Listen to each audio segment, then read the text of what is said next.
یہاں چیخ نہیں ہوتی، یہاں الزام نہیں ہوتا، یہاں صرف وہ سچ ہوتا ہے جو اکثر عورت دل میں دفن کر دیتی ہے۔ اگر آپ بھی کسی خاموش عورت کی کہانی خود بھی محسوس کرتی ہیں تو یہ جگہ آپ ہی کے لیے ہے۔ آئیے آج ایک ایسی ہی خاموش کہانی سنتے ہیں جو شاید کسی کی زندگی بدل دے۔ تو آئیے میرے ساتھ خاموش عورت کی آخری کہانی۔ السلام علیکم ورحمۃ اللہ وبرکاتہ۔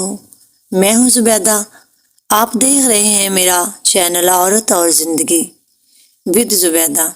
یہ چینل ان عورتوں کے لیے ہے جو ہنستی تو ہیں مگر اندر سے ٹوٹی ہوتی ہیں۔ یہ کہانی کسی ایک عورت کی نہیں، یہ ہر اس عورت کی ہے جو ہنستی رہی تاکہ گھر بکھر نہ جائے۔ وہ بول سکتی تھی مگر اس نے خاموشی کو چنا۔ اور میری اس کہانی کے 5 حصے ہیں، تو آئیے سنتے ہیں پہلا حصہ۔ بچپن سے خاموشی تک۔ وہ بچپن سے ہی سمجھدار تھی، ضد نہیں کی۔ ضد کرنے والی لڑکیاں ہمارے معاشرے میں اچھی نہیں سمجھی جاتی۔ اس نے سیکھ لیا کہ برداشت کرنا ہی عورت ہونے کی پہلی شرط ہے۔ حصہ نمبر 2۔ جب اس کی شادی ہو جاتی ہے، شادی کے بعد اس کی ہنسی ذمہ داری بن گئی۔ اگر وہ تھک جاتی تو کہا جاتا ہماری ماں نے بھی یہ سب کیا ہے۔ شوہر برا نہیں تھا مگر وقت نہیں تھا، اور وقت نہ ملے تو محبت بھی تھک جاتی ہے۔ حصہ نمبر 3۔ ماں بننا۔ جب وہ ماں بنی، ماں بننے کے بعد اس کا نام ہی ختم ہو گیا۔ اب وہ صرف بچوں کی ماں تھی۔ کسی نے یہ نہیں پوچھا کہ وہ عورت کہاں گئی جو کبھی خواب دیکھا کرتی تھی۔ حصہ نمبر 4۔ جب وہ اندر سے ٹوٹ گئی، وہ چیخی نہیں، اس نے دروازے نہیں پٹکے، وہ بس آہستہ آہستہ خود سے دور ہوتی گئی۔ لوگ کہتے تھے کہ وہ تو بہت مضبوط ہے، مضبوط عورتیں سب سے پہلے ٹوٹتی ہیں۔ حصہ نمبر 5۔ انجام اس عورت کا جو ٹوٹ چکی تھی۔ ایک دن وہ روئی نہیں، اس دن وہ ختم ہو گئی، کیونکہ آنسو آخری امید ہوتے ہیں۔ جب آنسو بھی رک جائیں تو سمجھ لیں عورت نے خود کو دفن کر دیا۔ عورت نے کس طرح ہنس کر اپنے درد کو چھپایا۔ اب اس کی آخری کہانی ہے وہ دن جب آنسو رکے اور خاموشی نے سب کچھ چھین لیا۔ اس کے بھی حصے 4 ہیں، تو آئیے سنتے ہیں پہلا حصہ۔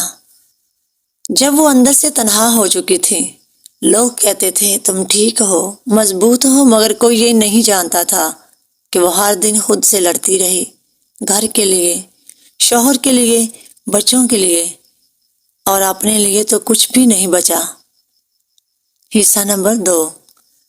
جب امید کی کمی ختم ہو گئی، کبھی وہ سوچتی کیا میں سب کچھ بدل سکتی ہوں، مگر ہر بار حقیقت کی دیوار سے ٹکرا کر وہ تھک جاتی۔ اور وہ عورت جو کبھی خواب دیکھتی تھی اب بس چلتی رہتی، جی رہی تھی۔ اب بس وہ چلتی پھرتی جی رہی تھی، مر نہیں رہی تھی۔ حصہ نمبر 3۔ اس کی زندگی کا آخری دن۔ اس دن وہ صبح جاگی اور سب معمولات کیے مگر اندر کچھ ٹوٹ چکا تھا۔ کوئی ہنسی نہیں، کوئی امید نہیں۔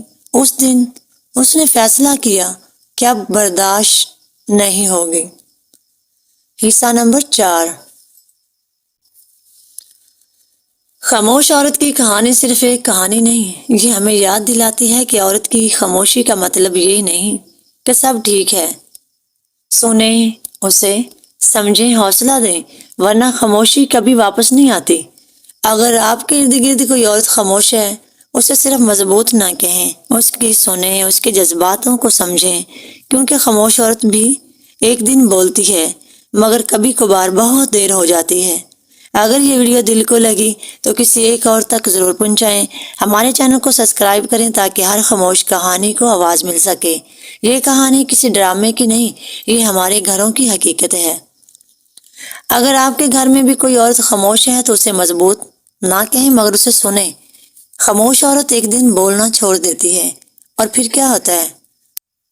وہ کبھی واپس نہیں آتی۔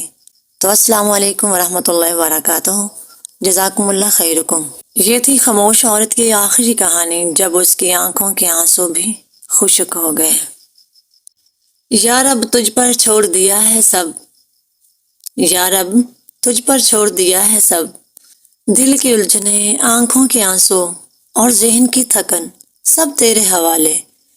اب نہ کسی تدبیر کی طاقت باقی ہے، نہ کسی سہارے کی امید۔ تو ہی کافی ہے، تو ہی کارساز ہے۔ جہاں میری ہمت ختم ہوئی وہاں سے تیرا کرم شروع ہوا۔ بس تو سنبھال لے جیسے صرف تو سنبھالتا ہے۔